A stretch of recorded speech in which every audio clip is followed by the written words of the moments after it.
ہم وہی کہیں گے جو ہمارا دین ہم کو بتاتا ہے، عمل کرو تو تمہارا بھلا ہے۔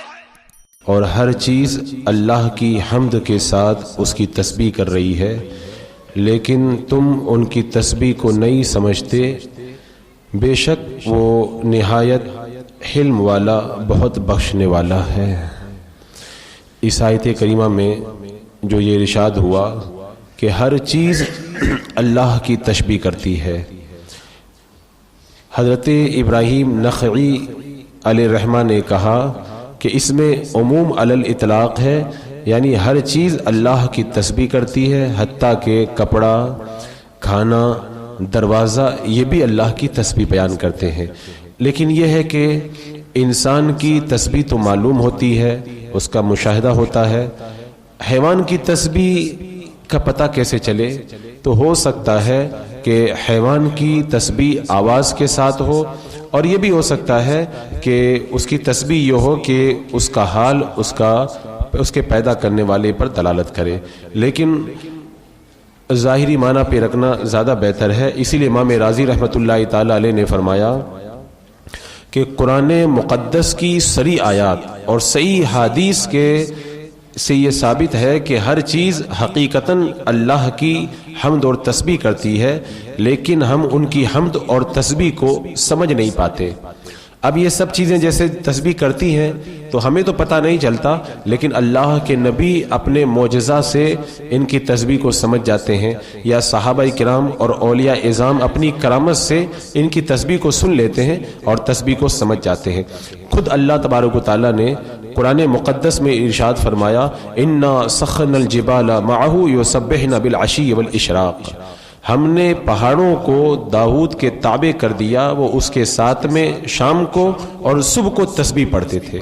تو جب اللہ تعالیٰ خود ہی فرما رہا ہے کہ حضرت داؤد علیہ السلام کے ساتھ میں پہاڑ تسبیح کرتے تھے، تو اب اس کے اندر کوئی راستہ نکالنے کی ضرورت ہی نہیں ہے، بالکل واضح ہے یہ کہ ہر چیز اللہ کی تسبیح بیان کرتی ہے۔ اور اسی طرح ایک جگہ اللہ تعالیٰ نے قرآن پاک میں ارشاد فرمایا تکاد السماوات یتفطرن من فوقہن یتفطرن منہ وتنشق الارض وتخر الجبال حدا ان دعوا للرحمن ولدا،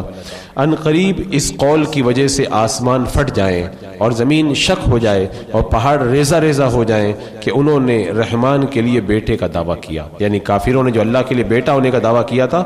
ان چیزوں کے اندر ایسا انقلاب پیدا ہو جائے۔ اور فرمایا کہ وَإِنَّ مِنْهَا لَمَا يَعْبِطُ مِنْ خَشْيَةِ اللَّهِ، بعض پتھر اللہ کے خوف سے گر جاتے ہیں، لڑک جاتے ہیں۔ تو اس کا مطلب یہ ہوا کہ یہ سب چیزیں سمجھتی ہیں، تسبیح کرتی ہیں، لیکن ہمیں ان کی تسبیح کا پتہ نہیں چل پاتا، جیسا کہ حضرت ابو سعید خدری رضی اللہ تعالی عنہ بیان کرتے ہیں کہ اللہ کے رسول علیہ السلام نے ارشاد فرمایا میں دیکھتا ہوں کہ تم بکریوں اور جنگل سے محبت کرتے ہو، جب تم اپنی بکریوں کے پاس جنگل میں ہو تو نماز کے لیے بلند آواز سے اذان دیا کرو، کیونکہ تمہاری آواز جہاں تک جناتوں اور انسانوں اور جو بھی چیز ہے اس تک پہنچے گی، وہ تمہاری آواز کو سنیں گے تو وہ تمہاری آواز کی گواہی دیں گے۔ تو اس کا مطلب یہ ہوا کہ جب یہ ساری چیزیں جنگل کی ہماری اذان کی گواہی دے رہی ہیں تو اس کا مطلب یہ تسبیح بھی کرتی ہیں اور ہمیں ان کی تسبیح کا پتہ نہیں چلتا ہے۔ اور حضرت عبداللہ بن مسعود رضی اللہ تعالیٰ عنہ بیان کرتے ہیں جس وقت کھانا کھایا جا رہا ہوتا ہے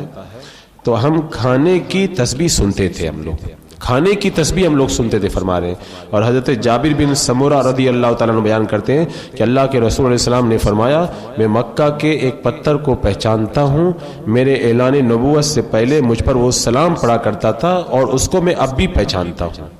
تو اللہ کے رسول علیہ السلام پہ پتھر سلام کر رہا ہے، میرے آقا علیہ السلام اس پتھر کو پہچان رہے ہیں۔ تو یہ اللہ تعالیٰ اپنے نبیوں کو معجزہ کے ذریعے یا ولیوں کو کرامت کے ذریعے ان کی تسبیح سنا دیتا ہے، ہم عام لوگ جو ہے ان کی تسبیح کو سن نہیں پاتے ہیں۔ اور حضرت عبداللہ ابن عمر رضی اللہ تعالیٰ عنہ بیان کرتے ہیں کہ اللہ کے رسول علیہ السلام نے فرمایا حضرت نوح علیہ السلام نے اپنے انتقال کے وقت اپنے بیٹے کو نصیحت کی کہ میں تم کو 2 چیزوں کا حکم کرتا ہوں اور 2 چیزوں سے منع کرتا ہوں، میں تم کو شرک اور تکبر سے منع کرتا ہوں اور میں تم کو لا الہ الا اللہ پڑھنے کا حکم دیتا ہوں۔ یہ کون کہہ رہا ہے؟ حضرت نوح علیہ السلام جب دنیا سے جا رہے ہیں تو جاتے جاتے اپنے بیٹے کو جو ہے وہ یہ وصیت کر رہے ہیں، میں تم کو لا الہ الا اللہ پڑھنے کا حکم دیتا ہوں، کیونکہ اگر تمام آسمان اور زمین میزان کے ایک پلڑے میں رکھے جائیں اور لا الہ الا اللہ دوسرے پلڑے میں رکھا جائے تو یہ پلڑا بھاری ہو جائے گا جس میں لا الہ الا اللہ رکھا جائے گا۔ اور فرمایا اگر تمام آسمان اور زمین ایک ایک حلقے میں رکھے جائیں اور اس حلقہ میں لا الہ الا اللہ کو رکھا جائے تو وہ اس حلقے کو توڑ دے گا۔ اتنی طاقت، اتنا پاور، اتنی قوت ہے لا الہ الا اللہ کے اندر۔ اسی لیے میں کہا کرتا ہوں کہ لوگ بہت سارے آتے ہیں، وظیفہ پوچھتے ہیں، یہ وظیفہ بتا دو، وہ وظیفہ بتا دو۔ میں نے کئی مرتبہ یہ بات بائی فورس آپ لوگوں سے کہی ہے کہ سب سے بڑا وظیفہ ہے، سب سے افضل ذکر ہے لا الہ الا اللہ محمد رسول اللہ صلی اللہ تعالی علیہ وسلم۔ اس کلمے کو پڑھتے رہو انشاءاللہ ہر وظیفے کا کام یہ کلمہ کرے گا۔ بلکہ جو بندہ اس کو روزانہ خوب پڑھنے کی عادت بنا لے گا اس کے دل کا سارا میل تو ختم ہی ہو جائے گا۔ اگر نماز میں لطف نہیں آتا ہے تو نماز میں مزہ آنے لگے گا، اگر دماغ ٹینشن میں رہتا ہے تو دماغ ایک دم فری رہنے لگ جائے گا، اور اگر آدمی کو الجھن رہتی ہے یا غم ستاتے ہیں سارے غم اپنے آپ ہی دور ہو جائیں گے۔ دل اور دماغ کی ایسی صفائی ہو جائے گی کہ ایسا لگے گا کہ دنیا میں مجھے کوئی غم ہے ہی نہیں۔ تو اس کلمے کی بڑی تاثیر اور بڑا اثر ہے، لوگ اسے سمجھ نہ پائیں تو وہ ایک الگ بات ہے۔ تو حضرت نوح علیہ السلام نے کہا تھا میں دو چیزوں کا حکم دیتا ہوں، ایک کیا ہے؟ لا الہ الا اللہ پڑھنے کا حکم دیتا ہوں، اور فرمایا دوسرا میں تم کو سبحان اللہ و بحمدہ پڑھنے کا حکم دیتا ہوں، کیونکہ ہر چیز کی صلاۃ ہے اور اسی وجہ سے یہ کہتے ہیں کہ یہ ہر چیز کی صلاۃ ہے یہ، اور اسی وجہ سے ہر چیز کو رزق دیا جاتا ہے، یعنی سبحان اللہ و بحمدہ اس کو جو بھی پڑھتا ہے اللہ تعالیٰ اس کو رزق عطا فرماتا ہے، یعنی رزق کا بہت بڑا وظیفہ ہے۔ اور میں نے اس سے پہلے ایک مرتبہ بتایا بھی تھا کہ حدیث پاک میں ہے صبح صادق کے وقت میں جو 100 مرتبہ سبحان اللہ و بحمدہ سبحان اللہ العظیم و بحمدہ استغفر اللہ پڑھ لے تو پھر وہ روزی کے معاملے میں کبھی پریشان نہیں ہوگا، کیونکہ یہ رزق لانے والے فرشتوں کا وظیفہ ان کی تسبیح ہے۔ جو بندہ اس کو پڑھے گا وہ کامیاب ہو جائے گا، رزق خوب پائے گا۔ حالانکہ یہ بات تو حضرت نوح علیہ السلام ہزاروں سال پہلے اپنے بیٹے کو انتقال کے وقت بول کر کے چلے گئے، اس کے باوجود بھی لوگ کہتے ہیں کہ حضرت کوئی برکت کا وظیفہ بتا دیجئے، کوئی جو ہے وہ دکان چلنے کا کوئی تعویذ دے دیجئے، یہ نقش بنا دیجئے، وہ نقش بنا دیجئے۔ سارے نقش اور سارے وظیفے تمہیں خود بخود حاصل ہو جائیں گے اگر یہ تسبیح اگر آپ لوگ پڑھنا شروع کر دیں تو۔ حضرت نوح علیہ السلام دنیا سے جاتے جاتے وصیت کر کے جا رہے ہیں، تو ہر چیز اللہ کی تسبیح کرتی ہے اور حقیقتاً تسبیح کرتی ہے۔ اسی طرح حضرت جابر بن عبداللہ رضی اللہ تعالیٰ عنہ بیان کرتے ہیں کہ اللہ کے رسول علیہ السلام نے فرمایا کیا میں تم کو اس کی خبر نہ دوں کہ حضرت نوح نے اپنے بیٹے کو کس بات کا حکم دیا تھا؟ یعنی میرے آقا فرماتے میں تم کو بتاؤں حضرت نوح علیہ السلام نے اپنے بیٹے سے کیا کہا تھا؟ فرماتے ہیں کہ حضرت نوح علیہ السلام نے اپنے بیٹے سے کہا تھا اے میرے بیٹے میں تم کو یہ حکم دیتا ہوں کہ تم سبحان اللہ و بحمدہ پڑھا کرو، کیونکہ یہ تمام مخلوق کی صلاۃ ہے اور تمام مخلوق کی تسبیح ہے، اور اسی کی وجہ سے مخلوق کو رزق دیا جاتا ہے، اور اللہ تعالیٰ نے فرمایا کہ ہر چیز اللہ کی تسبیح کے ساتھ میں اللہ کی حمد بیان کرتی ہے۔ تو جب اللہ کی تسبیح اور اس کے اندر ہم دونوں آ گئے، آپ جب اس کو پڑھیں گے تو ہر چیز جو ہے وہ اللہ کی تسبیح کر رہی ہے، تو اس کی برکت سے اللہ تعالیٰ آپ کو بھی بے شمار رزق عطا فرمائے گا۔ اور حضرت ابن عباس رضی اللہ تعالیٰ عنہ فرماتے ہیں کہ اللہ کے رسول صلی اللہ تعالیٰ علیہ وسلم مدینے کے باغات میں سے ایک باغ کے پاس سے گزرے تو آپ نے دو انسانوں کی آواز سنی جن کو عذاب دیا جا رہا تھا، تو اللہ کے رسول علیہ السلام نے فرمایا کہ ان دونوں کو عذاب دیا جا رہا ہے، اور کسی بڑی چیز کی وجہ سے عذاب نہیں دیا جا رہا ہے، بلکہ آپ نے فرمایا کہ ان میں سے ایک پیشاب سے نہیں بچتا تھا اور دوسرا چگل خوری کرتا تھا، تو اس لیے ان دونوں کو عذاب دیا جا رہا ہے۔ پھر اللہ کے رسول علیہ السلام نے فرمایا کہ درخت کی ایک شاخ لے کر کے آؤ، پھر آپ نے اس کے دو ٹکڑے کیے شاخ کے، ایک ٹکڑا ایک قبر پہ رکھ دیا اور دوسرا ٹکڑا دوسری قبر پر رکھ دیا۔ آپ سے پوچھا گیا یا رسول اللہ صلی اللہ علیہ وسلم آپ نے ایسا کیوں کیا؟ تو آپ نے فرمایا کہ جب تک یہ شاخ خشک نہیں ہوگی ان دونوں کے عذاب میں کمی ہوتی رہے گی۔ یعنی یہ حضرت اللہ کے رسول صلی اللہ تعالی علیہ وسلم نے جب یہ فرمایا نا کہ جب یہ دونوں ٹکڑے خشک نہیں ہوں گے تب تک یہ دونوں ٹکڑے تسبیح کرتے رہیں گے، ایک روایت پہ اس طرح ہے، تو تسبیح کرتے رہیں گے تو مردے کے عذاب کے اندر کمی ہوتی رہے گی۔ میں آگے بڑھنے سے پہلے یہ بات عرض کر دوں کہ یہ جو اللہ کے رسول علیہ السلام نے فرمایا نا کہ ان پر عذاب ہو رہا ہے اور کس وجہ سے عذاب ہو رہا ہے، اور میں نے شاخ لگا دی ہے، اب عذاب کم ہو جائے گا۔ ایک حدیث ہے، لیکن اس ایک حدیث سے یہ بھی پتہ چل گیا کہ جو ہو چکا ہے وہ بھی اللہ کے رسول علیہ السلام جانتے ہیں، جو ہو رہا ہے وہ بھی اللہ کے رسول علیہ السلام جانتے ہیں، اور جو ہوگا وہ بھی اللہ کے رسول علیہ السلام جانتے ہیں۔ کیسے پتہ چلا؟ اللہ کے رسول علیہ السلام نے فرمایا کہ ان دونوں پر عذاب ہو رہا ہے، تو قبر کے اندر مردے تو چھپے ہوئے نگاہوں کے سامنے نہیں ہیں، آپ نے یہ غیب کی خبر بتا دی کہ کیا ہو رہا ہے۔ اور دوسری بات آپ نے بتایا کہ کیوں عذاب ہو رہا ہے، بولے ایک چغل خوری کرتا تھا، دوسرا پیشاب کے چیٹوں سے نہیں بچتا تھا۔ تو یہ لوگ دونوں کیا کرتے تھے؟ بہت پہلے کی بات ہے یہ، اللہ کے رسول نے اب بتا دیا کہ یہ لوگ کیا کرتے تھے، تو جو ہو چکا ہے وہ بھی آپ نے بتا دیا۔ اور پھر آپ نے فرمایا یہ شاخیں جب تک تر رہیں گی تو ان کی قبر سے عذاب میں تخفیف ہوگی، تو جو عذاب میں کمی ہونے والی ہے اللہ کے رسول علیہ السلام نے وہ بھی پہلے بتا دیا۔ تو جو ہو چکا ہے، جو ہو رہا ہے اور جو ہونے والا ہے، سب اللہ کے رسول علیہ السلام نے ایک ہی بات کے اندر تینوں باتوں کو بیان کر دیا۔ تو اس آیت کریمہ میں اللہ تعالیٰ نے فرمایا کہ ہر چیز اللہ کی تسبیح کرتی ہے، تو اس حدیث پاک سے بھی پتہ چلا کہ درخت کی جو شاخیں ہیں وہ بھی اللہ کی تسبیح کرتی ہیں، تبھی تو اللہ کے رسول علیہ السلام نے اس کو قبر پہ گاڑ دیا اور کہا کہ یہ جب تک خشک نہیں ہوں گی اللہ کی تسبیح کرتی رہیں گی تو ان کی قبروں سے عذاب کے اندر تخفیف ہوتی رہے گی۔ یہاں سے عقیدے کی ایک بات میں آپ کو بتاؤں، ہمارے معمولات اہل سنت میں سے ہمارے علماء اہل سنت نے اس حدیث پاک کی وجہ سے یہ ارشاد فرمایا کہ قبر پر جو درخت لگاتے ہیں، پودا وغیرہ یا پھول ڈالتے ہیں، اس کو ڈالنا یہ جائز ہے، اور یہ قرآن پاک سے جو ہے اس کا جواز ثابت ہوتا ہے، اور حدیث پاک سے اس کا جواز ثابت ہوتا ہے۔ کیوں؟ قرآن پاک میں کہ ہر چیز اللہ کی تسبیح بیان کرتی ہے، اور اللہ کے رسول علیہ السلام نے اس کو قبروں کے اوپر گاڑا، تو اس سے یہ پتہ چلا کہ جب بندہ مومن کسی کی قبر کے پاس میں قرآن پڑھتا ہے تو اس کے عذاب میں جب تخفیف ہوتی ہے، تو اسی طرح جب اس پر پھول وغیرہ یہ رکھے جائیں گے وہ اللہ کی تسبیح بیان کریں گے تو اس کی وجہ سے بھی اس کے قبر کے عذاب کے اندر کمی ہوتی رہے گی۔ تو اس حدیث پاک کے اندر اس بات کا ثبوت ملتا ہے۔ اور جو ہے وہ امام عینی رحمۃ اللہ تعالی علیہ فرماتے ہیں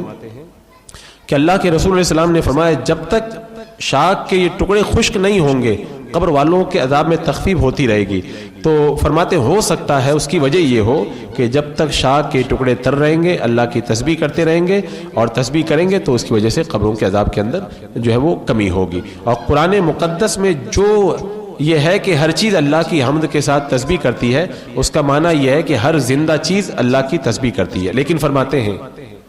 محققین علماء کا یہ کہنا ہے کہ ہر چیز حقیقتاً اللہ کی تسبیح کرتی ہے۔ اب عقل کے نزدیک یہ محال تو ہے نہیں، اللہ تعالیٰ جو چاہے وہ کرے۔ ہاں ایک سوال یہاں پر یہ ہو سکتا ہے کہ اگر ہر چیز اللہ کی تسبیح کرتی ہے تو پھر شاخ ہی لگانے کی کیا ضرورت ہے؟ بھئی وہاں پہ تو بہت سارے پتھر بھی پڑے ہوئے ہیں، مٹی بھی پڑی ہوئی ہے، اور بھی بہت ساری چیزیں، وہ بھی تو اللہ کی تسبیح کر رہی ہیں۔ یہ اوپر پھول ڈالنے کی یا اس کے اوپر یہ درخت لگانے کی، شاخ لگانے کی کیوں ضرورت ہے؟ تو اس کا جواب یہ ہے کہ بعض چیزوں کی وجہ سے اللہ تعالیٰ اور اس کے رسول صلی اللہ تعالیٰ علیہ وسلم ہی جانتے ہیں بعض چیزوں کے بارے میں کہ کیا ہوگا، ہم لوگ نہیں پتہ لگا پاتے۔ جیسے مثال کے طور پر دوزخ کے فرشتوں کی تعداد 19 ہے، اس سے کم یا زیادہ نہیں ہے، تو اس کی وجہ کیا ہے اللہ تعالیٰ بہتر جانتا، ہمیں تو پتہ نہیں ہے۔ اسی طرح رسول ملائکہ جو ہیں ان میں حضرت جبریل علیہ السلام کو وہی نازل کرنے کے ساتھ خاص کیا گیا، کیوں؟ اب ہمیں تو پتہ نہیں، اللہ تعالیٰ جانتا ہے۔ حضرت اسرائیل علیہ السلام کو روح قبض کرنے کے لیے مقرر کیا گیا، کیوں؟ ہمیں نہیں پتہ اس چیز کا۔ حضرت میکائیل علیہ السلام کو روزی کی تقسیم کے لیے خاص کیا گیا، حضرت اسرافیل علیہ السلام کو سور پھونکنے کے لیے خاص کیا۔ تو یہ سب وجوہات جو ہیں وہ ہم تو نہیں جانتے ہیں، اللہ اس کے رسول بہتر جانتے ہیں کس کی کیا وجہ ہے۔ تو خاص طور سے درخت لگانے میں کوئی حکمت ہوگی جس کو اللہ کے رسول علیہ السلام نے اسی لیے ان کی قبروں پر جو ہے وہ شاخیں لگائیں۔ تو فرمایا کہ تر شاخ کے تسبیح کرنے اور خشک شاخ کے تسبیح نہ کرنے کی وجہ بھی جو ہے وہ اللہ تبارک و تعالیٰ ہی بہتر جانتا ہے۔ بس ہم اتنا جانتے ہیں ہر چیز اللہ کی تسبیح کرتی ہے، تو جب ہم پھول ڈالیں گے تو شاخ اللہ کے رسول نے لگائی تھی، ہمیں امید ہے پھولوں کی وجہ سے بھی اللہ تعالیٰ تسبیح کی وجہ سے عذاب کے اندر کمی فرمائے گا۔ اور یہاں پر ایک بات یہ ہے جیسا کہ حضرت علی رضی اللہ تعالیٰ عنہ فرماتے ہیں کہ اللہ کے رسول علیہ السلام نے فرمایا، یہ بات میں اسی عرض کر رہا ہوں کہ ہم جب ایصال ثواب کرتے ہیں تو وہاں بھی بڑا اعتراض کرتے ہیں، تو یہاں پہ بات آ گئی ہے قبروں کی، تو میں یہ بھی بتاتا چلوں اللہ کے رسول علیہ السلام نے فرمایا کہ جو شخص قبرستان سے گزرا اس نے 11 مرتبہ قل اللہ شریف پڑھ کر اس قبرستان کے مردوں کو بخش دیا تو اس قبرستان کے مردوں کی تعداد کے برابر قل اللہ پڑھنے والے کو اللہ تعالیٰ اجر و ثواب عطا فرمائے گا. بتاؤ کتنا بڑا اجر ہے. اور حضرت عبداللہ ابن عمر صحابی رسول رضی اللہ تعالیٰ عنہ بیان فرماتے ہیں کہ اللہ کے رسول علیہ السلام کو میں نے یہ فرماتے ہوئے سنا ہے کہ جب تم میں سے کسی شخص کا انتقال ہو جائے تو اس کو رکھو مت, جلدی سے قبر کی طرف اس کو لے کر کے جاؤ اور اس کے سرہانے کھڑے ہو جاؤ اور سورہ فاتحہ پڑھو اور اس کے پیروں کی طرف کھڑے ہو کر کے سورہ بقرہ کی آخری آیتیں پڑھو. تو دیکھو اللہ کے رسول علیہ السلام خود فرما رہے ہیں سرانے سورہ فاتحہ پڑھو اور قبر کے پایتی کھڑے ہو کر کے سورہ بقرہ کی آخری آیتیں پڑھو. تو اس کا مطلب یہ ہے کہ ہم جو پڑھتے ہیں اس سے مردوں کو آرام ملتا ہے, راحت ملتی ہے. اسی طرح حضرت عبد الرحمن ابن علا بن حاج یہ بھی بیان کرتے ہیں کہ مجھ سے میرے والد نے بتایا کہ اے میرے بیٹے جب میں مر جاؤں تو میری قبر بنانا اور مجھے قبر میں رکھتے وقت بسم اللہ وعلی ملت رسول اللہ پڑھنا,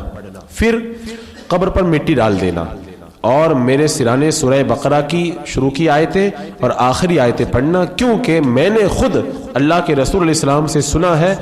اور حضرت ابن عمر رضی اللہ تعالیٰ عنہ بھی اس کی وصیت کیا کرتے تھے جو میں تم کو بھی بتا رہا ہوں, تم میرے مرنے کے بعد بھی میری قبر پر ایسا ہی کرنا. تو بتاؤ صحابہ کرام تو قبروں کے اوپر پڑھنے, ہم فاتحہ پڑھنے جاتے تو جائز نہیں ہے. حضرت عبداللہ ابن عمر حضرت عمر فاروق کے بیٹے ہیں,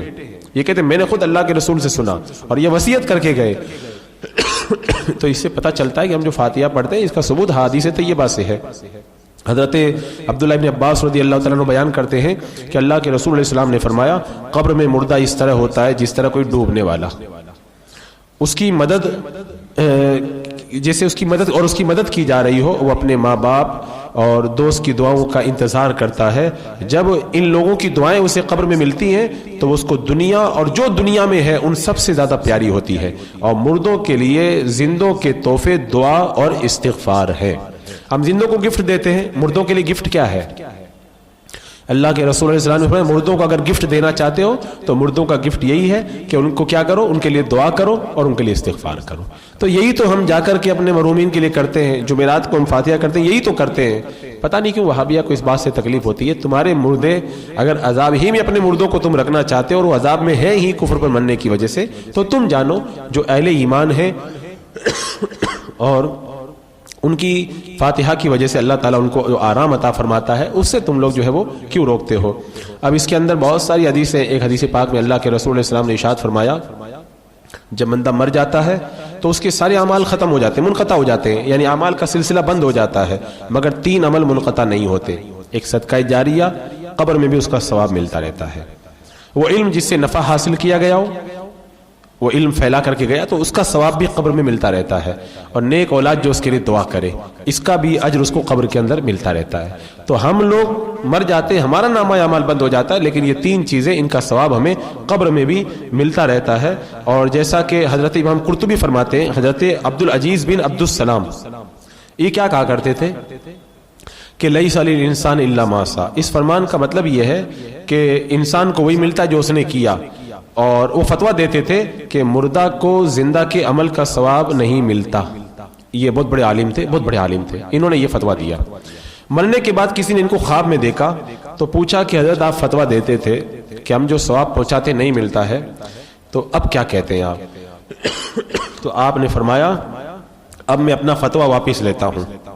کیونکہ میں نے اللہ عز و جل کے کرم سے دیکھا کہ ثواب یہاں پہ آتا ہے, ثواب ہم کو ملتا ہے, میں اپنا فتویٰ واپس لے رہا ہوں. تو یہ ہے اہل سنت و جماعت کے موقف کی بڑی تائید. لہذا اس آیت کریمہ میں جو یہ فرمایا گیا ہر چیز اللہ کی تسبیح کرتی ہے, لہذا اس اعتبار سے جو ہے وہ ہم قبروں پہ پھول بھی ڈالتے ہیں اور ہم جو پڑھتے ہیں اس کا ثواب بھی جو ہے وہ اللہ تبارک و تعالی ہمارے مرحومین کو دیتا ہے. بسم اللہ الرحمن الرحیم. اللهم صل على سيدنا وشفيعنا وحبيبنا مولانا محمد وبارك وسلم صلاة وسلام عليك يا رسول الله یا اللہ یا رحمان یا رحیم العالمین. ہمیں مولا زیادہ سے زیادہ اعمال صالحہ کی توفیق عطا فرما, قرآن و سنت کے نور سے ہمارے سینوں کو پر نور فرما. مسلک اہل سنت و جماعت جسے پہچان کے لیے زمان میں مسلک اعلیٰ حضرت کہتے ہیں, اللہ اس پر استقامت عطا فرما. ربنا تقبل منا انک انت السمیع العلیم وتب علینا انک انت التواب الرحیم. إن الله وملائكته يصلون على النبي يا أيها الذين آمنوا صلوا عليه وسلموا تسليما اللهم صل على سيدنا وشفينا وحبيبنا مولانا محمد وبارك وسلم صلاة والسلام عليك يا رسول الله سبحان ربك رب العزة عما يصفون وسلام على المرسلين والحمد لله.